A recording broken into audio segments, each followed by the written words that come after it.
Sup, guys? Toad, right back with you again.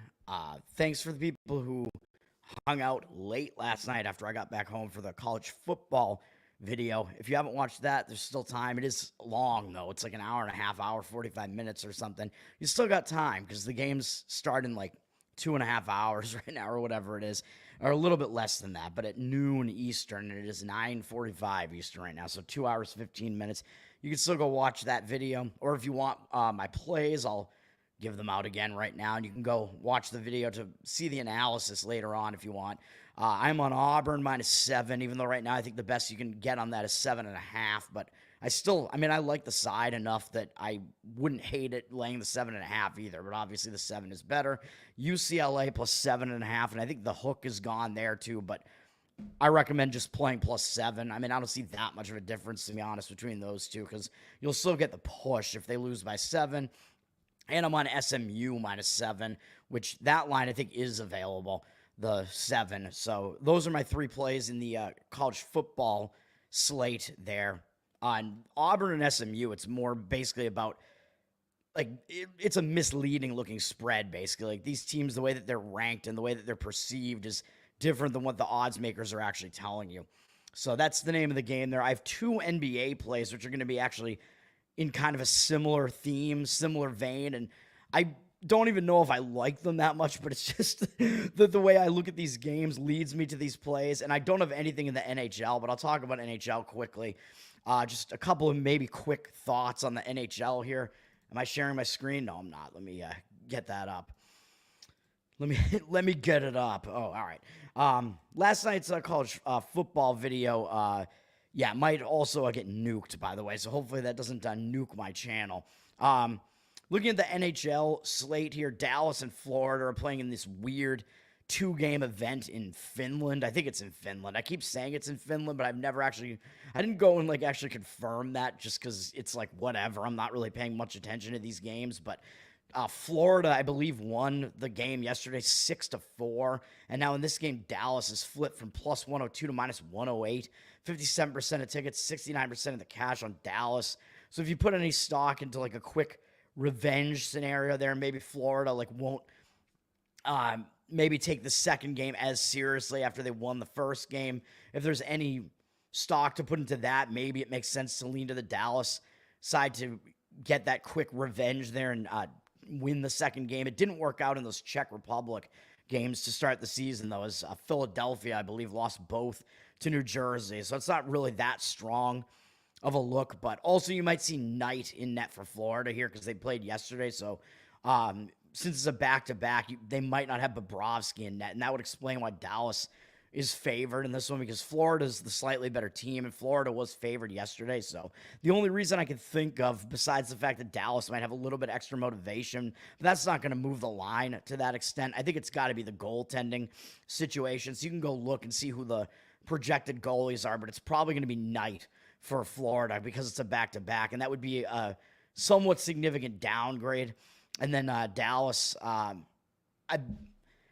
I kind of expect Dallas to continue going with Ottinger, especially because they were off for a lot of days before yesterday. So they do play him on back-to-back sometimes. So it still might be him. It might be DeSmith, though. I don't know. So that's something to look into if you are going to play that game. Figure out who the goalies are. I do like my Boston Bruins. I know I keep saying that, but I think this is a spot for the Bruins to get right. They're a big favorite on the road. Well, kind of big for a reason. Up from -133 to -140. They're public, though, because the public is not dissuaded from this either, because Philadelphia has been playing so poorly. Boston, 92% of the tickets and 98% of the cash. So even though Philadelphia just went into Boston a couple games ago, and beat Boston on their own ice, the public is still not buying it, and I'm also not buying it. And I think this is one of those quick road revenge scenarios where I think it's going to be a pissed-off Bruins team, man. I don't know if there's another way to look at this. This team has been playing so bad recently. They just had a decent spot where I unfortunately played on them because I thought it was a bad spot for Carolina, and the Bruins got absolutely destroyed again. So they're coming off getting shut out by this Philadelphia team at home. Then they went out on the road, and they did terribly again against Carolina lost 8-2. So when you have a couple of games like that are that bad, and now you're going to face this Philadelphia team that just beat you on your own ice, and you get the chance to return the favor, yeah, I like Boston in that one. I mean, they are still the better team as poorly as they've been playing. So that looks like one of those quick road reversal revenge scenarios there in that one. And then I briefly was kind of considering maybe an over in, was it the Seattle game? Now I got to check. I think it was the Seattle game. Maybe it was either Seattle or Toronto St. Louis. I think it was Seattle, though. Yeah, I mean, St. Louis. Well, St. Louis is returning home from a road trip, though. And Toronto, maybe it was this game. And Toronto just beat Winnipeg and Seattle. So a couple of big wins there for Toronto. Coming off a couple of big wins. I mean, yeah, I could see potentially leaning to an over in that one for that reason. It looks like there really are not many market indicators in that, but maybe. And Seattle, Ottawa, I think Ottawa's just on a back-to-back. So I think you're actually going to get both backup goalies in the Seattle-Ottawa game here.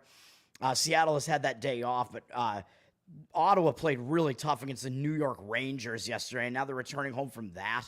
I think so. That looks like a bad spot for Ottawa to me as well.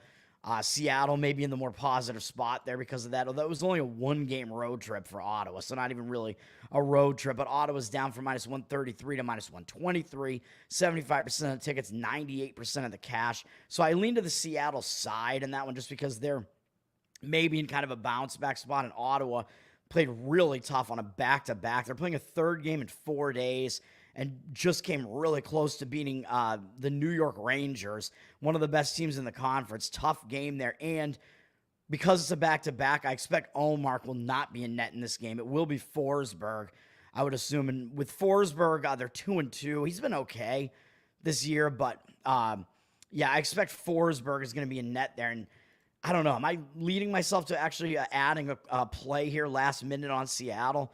I'm thinking about this. Because Seattle, they're 1-1 on the road trip right now. They do have Boston up tomorrow, but after losing kind of badly to Toronto, they have a day off here at least. Are they going to, and they are not on a third game in 4 days either because they had a day off before the Toronto game too. So maybe, I don't know, will they bring some focus here? Maybe they will. And this is, Decord has played a bunch of games for them in net in a row as well. So it's going to be Grubauer in this one, which is why I was saying the over might make sense here.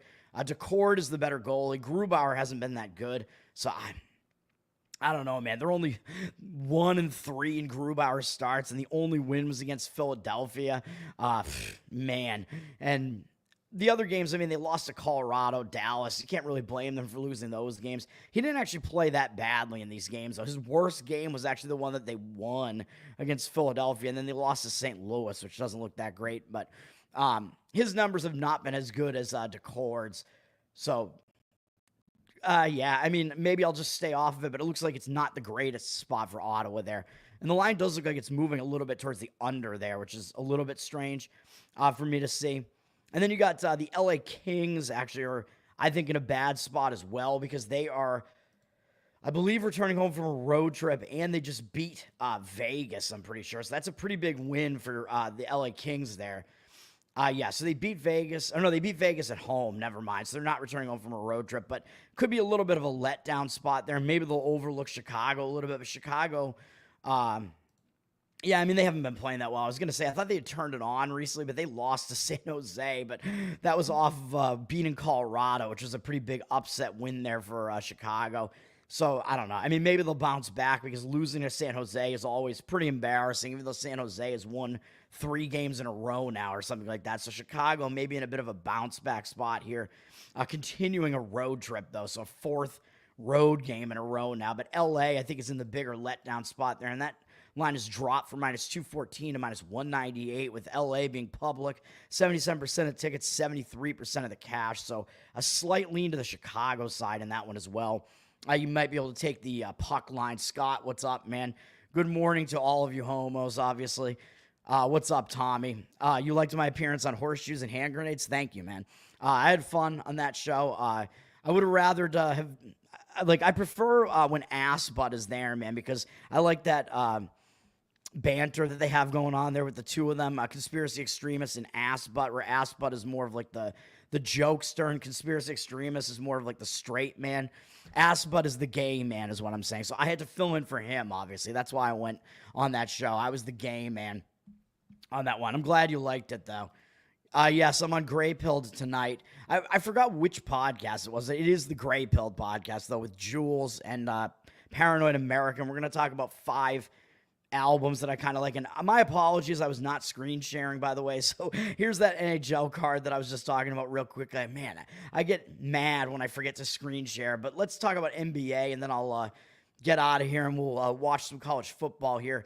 I have some thoughts on a lot of these NBA games, actually, but I'm only playing the 2 that I think are just really bizarre situations with the lines and whatever, and the market looks to be indicating pretty strongly on those. I'll talk about a few of these games. Celtics Hornets is one of those weird back-to-back situations where the Celtics just beat the Hornets last night in Charlotte. Now they have to play the Hornets again, and then after that they go out and they play Atlanta. So if the Celtics had a bigger game up next than Atlanta, I would maybe look to go against the Celtics here after they beat the Hornets by double digits last night, covered the spread. The spread was about the same last night, so the Celtics might not take the Hornets seriously, replaying the same game again. It's kind of that like zigzag type of scenario, and you can see the market is indicating on the Hornets. I do still lean to the Hornets, and this Hornets team has actually been one of the teams that's given the Celtics problems recently. The Celtics seem to struggle with Charlotte and with Orlando for whatever reason it is, recently. Those 2 teams give the Celtics issues. Celtics sitting at 11. It's up a little bit, 11 with juice, 60% of the tickets on them, 64% of the cash on the side of the Hornets. So, yeah, once again, lean to the Hornets in that one just because it's a replay of last night's game where the Celtics won easily. And the Celtics might just think that, they just might not take the Hornets seriously and think that it's just going to be a repeat of that game and be looking ahead to the next one. I think the Kings are probably not in the best spot here. They're very public, up from 7.5 to 8.5, 88% of the tickets and 87% of the cash on the Kings. So very public with a little bit less of the cash on the Kings. So my lean would be against the Kings in this one. I think it's not the greatest spot for the Kings. They haven't really beaten anybody that great, but Toronto, it's a team that you just might overlook in general because they're one of the worst teams in the NBA, and they are in a back-to-back. So Sacramento on the back-to-back, laying this many points on the road like that, a couple of straight road games like this, and they do have a bigger game against Miami coming up next in 2 days. So Sacramento might not take Toronto totally seriously. So lean would be to take the points with Toronto in that one. Toronto at least has been somewhat competitive in their last couple of games, but that's actually one of the reasons I don't want to do it is because Toronto is also in a back-to-back. They're actually in a 3rd game in 4 days, and they just played the Lakers really close. So the fact they put in a big effort here against the Lakers like this, that gives me a little bit of hesitation. Even though the Lakers did kind of dominate this entire game, Toronto did not let up in this game, and they tried to come back at the end. So they put in a full effort there, at least for Toronto there. So having to put in another full effort here, I don't know. It's maybe a little bit iffy, so that's why I'm not playing that one. I think the T-Wolves are in a bad spot as well because they're coming off a big win in that game where I had Denver last night, and Denver did cover for me last night, but they lost by 3. They covered the 4-point spread, so I'll take it. It's better than nothing. But that puts, I think, the T-Wolves in a little bit of a bad spot. They're down from 6 to 3.5, though, and they're extremely public. 96% of the tickets, 93% of the cash, and with the line at 3.5, this looks way too easy to take Minnesota. Everybody knows Minnesota's way better than San Antonio is, but in a spot like this, they could overlook it, man. It's not the start of a road trip either. It's just this one weird travel spot where they have to go from home and beating Denver down to San Antonio for no real apparent reason. And then, if they had a big game up next and it was a sandwich spot, I would probably be firing on San Antonio here. It looks like a letdown spot for Minnesota, and the travel spot not great. But San Antonio, they're returning home from a road trip and coming out of elevation, so I don't know if they're in the greatest spot, but maybe because it wasn't a long road trip and they finally won a game to break that loss streak over Utah there, which I thought Utah kind of needed that game because Utah still doesn't even have a win yet, but that might help carry some momentum into this game for San Antonio. So the spot is still better for San Antonio, so I lean to their side in that one. a lot of leans in the NBA slate here, man. And that's probably all the games that I actually had like somewhat significant feelings. Not significant feelings, man. Charles, no, I did not get any sleep. Tommy, Scott, thanks, guys. Yeah, check out that show tonight. It's at 7. So I'm going to be running on no sleep again because I'm going to do that, and then I'm going to do my NFL show tonight. And I will forewarn you that this is the most difficult NFL slate that I've seen yet. Like, I still don't even know what my bets are going to be. And I'm already 1-0 in the NFL this week because I had the Jets in the Thursday night game. But this NFL, that was my favorite play the entire week in the NFL, that Thursday game. This Sunday card in the NFL looks terrible to me. I don't even know how to deal with it. So I'm going to try to find some plays, but it's looking like at most I'm going to have like 2 plays in the Sunday NFL card. Let's talk about my plays. Speaking of plays in the NBA, nobody's going to like these plays, but this is what I do, man.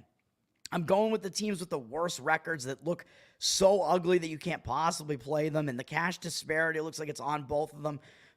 And the situation, I think, is decent for both. First up is the Philadelphia 76ers +1. Yeah, this is a shell of a 76ers team, man. I am aware of it. They don't have Joel Embiid, and we know how bad they were without Joel Embiid last year. They were whatever they were, like 6-21 without Joel Embiid or something last year. Yeah, I know. This Philadelphia team is terrible without Embiid. We get it. I mean, that's been beaten into everybody's heads, man. It's like ad nauseum. Everybody talking about what is going on with Embiid. Like, there are people speculating that Embiid is just intentionally not playing at this point. I don't think that that's the case. I tend to doubt that, but when there's all this doubt coming in on the 76ers like this, and the 76ers are kind of the butt of all these jokes, and everybody's talking about how much they suck and how they can't win without Embiid, I think it might come to a head here where the 76ers might be in a spot to actually finally play a decent game and get a win. And this line is flipped the favorite here from +2 all the way around to the 76ers teetering on being a -1 favorite here. The +1s were still out there this morning, but obviously not a huge difference between +1 and -1, really. Or you could play the 76ers money line in this one as well. It looks like the tickets are evenly split 50-50, but 76ers have 78% of the cash. So they have a big cash disparity, and the line looks like it's moving in their direction. This is against Memphis. And looking at Memphis here, this is a 3-3 Memphis team up against a 1-3 Philadelphia team. So, like, what public bettor in their right mind is going to look at this and think, I want the 76ers here without Joel Embiid? Yeah, I mean, obviously, that's not going to be the case. I don't know why this says that Memphis opened a 12.5 favorite, though. I mean, obviously, that's not the case. That's ridiculous. So, ESPN, you're fucking up, ESPN, with your ESPN bet data there.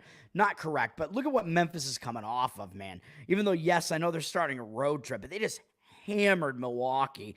And if you were there for my show last night, I think this is going to be the plump and gay type of spot for Memphis here, man. Fat and sassy, coming off that big win over Milwaukee here. But if you dig deep into this game, I'm going to talk about this game with both of my plays today, by the way. Memphis kind of shot an absurd percentage from the floor there. They shot 52.4% from the floor. And I know, yes, they dominated the boards in this game as well.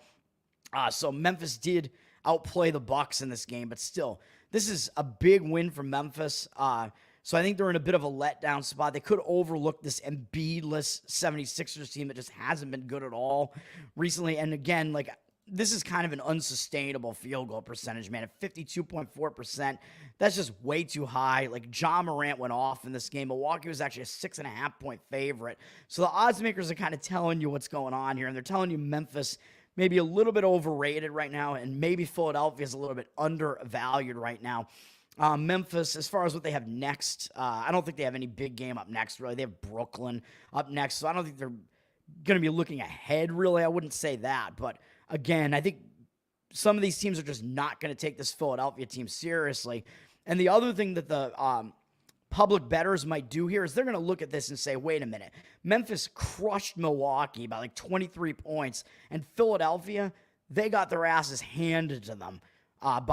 these were both home games, by the way, for Memphis and Philadelphia. Milwaukee was actually a 6.5-point road favorite. So that's how much, that's what the odds makers really think of Memphis, by the way, that they were a 6.5-point underdog at home against Milwaukee. So I'll just throw that out there. But finishing my other thought, the public's going to look at this and say, wait a minute, Philadelphia hosted Milwaukee to start the season. They lost this game by 15 points, whereas Memphis hosted Milwaukee, and Memphis beat Milwaukee by 20 whatever. So this is easy, right? It's pick the winner. Like, how can you not take Memphis here? This Philadelphia team can't do anything right. I think that's what the public is going to think, but I think this is coming to a head, man, where Philadelphia, yeah, they have some real ugly losses. There's no real excuse for losing to Toronto. That's terrible. I think Maxey actually missed that game too. I don't know, because Oubre was their high point scorer. No, he did play. I see him there as the high assist. I don't know what to think about that. But this Philadelphia team, they still have some talent here, even though they don't have Embiid. Maxey's not a bad player. They have Drummond there. Lowry is on the team. Some veteran presence there. So I think Philadelphia is going to have situations where they are going to play, man, and play for pride here. And I think that's going to happen here. Look what happened. The last time they had that ugly loss against Toronto, they bounced back and they beat Indiana on a second straight road game. So that's not unimpressive, really. Indiana, they're a team that can at least score a ton. And then and Philadelphia held their point total kind of down a bit. So Philadelphia not playing that terribly defensively. Then Philadelphia, now they're coming off another real ugly loss. They lost to the Detroit Pistons, which I think that was a letdown spot. They were returning home from a road trip, even though it wasn't a long road trip, and coming off that big win over Indiana. So they're kind of zigzagging here. So I think this is a spot where Philadelphia is going to bounce back again, man. They lost a big game in their home opener, probably put them in a hangover type of spot going to Toronto. They lost that. That was such an ugly loss. They bounced back from it, played well against Indiana. That put them in a letdown spot, and they lost to Detroit. That's a real ugly loss. So now I think we're in bounce back mode again for Philadelphia here, man. So that's what I expect. So I like Philadelphia. Basically, you're playing them to pretty much just win the game here. So that's what we'll do. We'll play Philadelphia either +1, -1 on the money line. Doesn't really matter that much. And as far as the what the point spread looks like, Milwaukee was a 4.5-point favorite in that game when it closed, I guess, at Philadelphia there. So the odds makers are also telling you that Philadelphia is a couple of points better than Memphis as far as that's concerned as well. And now Philadelphia is getting a little bit less respect there because Philadelphia was a 4.5-point underdog at home against Milwaukee. Memphis was a 6.5-point underdog at home against Milwaukee. So the odds makers, based on those two games, are telling you that they're telling you that Philadelphia is actually 2 points better than Memphis based on that. And now that was back on October 23rd, man. That was only like a couple weeks ago, basically, or less than a couple weeks ago. The odds makers were telling you that Philadelphia is 2 points better than Memphis is. And now this line is telling you that that Memphis is the better team. This line has gotten way too out of control, man. I think the wrong team is favored in this game, and at least Philadelphia is at home here. And I'm not even sure that they're the worst of these two teams, even without Embiid. So Philadelphia, I think they should at least be the small favorite in this game. So that's play one there. Always sunny in Philadelphia. Yeah, not for them right now. ESPN does suck. ESPN Bet sucks. I have an account there, but I barely use it, man. I'm still not even sure. I know that when they first started, they were treating pushes as a loss. As a sports book, how can you possibly compete at all? Because none of the other sports books do that. It's something that's totally unheard of. Treating a push as a loss, that's ridiculous. So hopefully ESPN Bet's not doing that anymore, but I have not really wanted to find out. Although I guess I should find out because maybe I'll actually start using it to bet because it is at the very least another option to shop around there. So Philadelphia is the first play there, the Sixers, and then my other play is very similar, but this one, at least I'm playing a team that's better than Philadelphia and just looks really bad right now. And that's the Milwaukee Bucks, -1.5. This is some similar market action on this one, although the Bucks have dropped from 3.5 to 1.5, but they have 85% of the tickets and 60% of the cash is over on the other side on the Cleveland Cavaliers. This is I think this is also getting a little bit out of control, man. I mean, where this open, the odds makers are basically telling you, like, we think the Bucks are maybe the slightly better team here, but now where the line is, the line is telling you the Cavs are the better team, and I'm not so sure, man. I think these teams are close in power ratings. I'm not sure which team I consider to be better, but based on how these teams have started the season, Cleveland is just getting all the public action, man. They're undefeated. They're 6-0. They beat me the other night in that injured player theory spot for Orlando there. I thought Orlando was in a spot where they were going to play their guts out there to try to get playoff revenge and to try to accommodate for Bonchero not being there. But like I said, going into that game, let's take a step back on Cleveland here a little bit, man, because they started out the season beating Toronto, Detroit, and Washington. Those are three of the worst teams in the NBA. So not impressive there. Going out on the road and beating the New York Knicks, fine. Yeah, that's a good win. That's an impressive win, so I will give them that. This is a close game, by the way, in Cleveland. Yeah, I mean, I don't know what else to say about that other than the teams played it statistically close. I don't know if the Knicks were in a bad spot or anything like that in that game. Let me see. The Knicks were coming off just shelling Indiana, so I actually guess that was kind of a letdown spot for the Knicks because, I mean, think about that. The Knicks started out the season getting blown out by Boston. Big step-up game, but then they blew out Indiana, and Indiana was the team that eliminated the Knicks from the playoffs last year. So that was a big revenge spot for the Knicks, man. So I do think they were actually in a letdown coming into that Cleveland game. So maybe that can kind of explain a little bit about that Cleveland win as well there. Maybe you can take a little bit less away from that than you would otherwise, because the Knicks, I think, were feeling pretty plump and gay or whatever we're calling it there. No, I don't want to follow the Cleveland Cavaliers. What? All right. And then what else was I going to say here? Oh, yeah. And then Cleveland beat the LA Lakers, who they're not a horrible team, but I mean, this is a very aged LA team there where their two superstars are 40 years old, man, basically. I mean, LeBron and AD, I mean, what can you do about that? I don't think the Lakers are as good as their 3-0 start, and they're starting to show signs that they're not quite as good as that. So, yeah, Cleveland beat that team. And then, like I said, Cleveland beat Orlando, which I thought was a good spot to play Orlando, but it was still Orlando without Bonchero, so they were without, like, basically their best player. So, you can maybe take a little bit less away from that, even though that should have been a good spot for Orlando to play better. But now Cleveland has to go out on the road. They're on a back-to-back. They're on a third game in 4 days. And when you're winning like this, I mean, yeah, the momentum could carry over into a road game like this. But in this case, I'm not so sure, man. I mean, Cleveland going to Milwaukee like this doesn't look like the greatest spot to me there. And I think we're getting, like, line value here because Milwaukee has started the season 1-4. I mean, look at this discrepancy here in the records here, man. I mean, you're looking at a 6-0 team against a 1-4 team. The public's going to come in and look at this and think, wait a minute, the Bucks are the favorite in this game and they're 1-4 against the Cavs? Yeah, well, the odds makers are telling you that these records are not totally indicative of what these teams are so far. Yes, Cleveland is good. Milwaukee is also pretty good. These are two teams that are probably going to be in the playoffs again. So I think this is one of those, like, regression spots where I expect the Cavs to have a little bit of a regression at some point, and I expect the Bucks to progress, whatever the opposite of regress is. I expect the Bucks to do that, to unregress. And the Bucks, I mean, look at the spot that they're in, man. So you could, I don't know, it's debatable which of these teams has had the tougher schedule, but the Bucks do have a loss to Boston in there, and the Bucks have played every game on the road so far except this game against Chicago. So that hasn't been the easiest for the Bucks, man. I mean, they've played 3 out of 4 games on the road so far, so not easy. And coming off that Boston game, I think that was a tough game. They stepped up for that Boston game.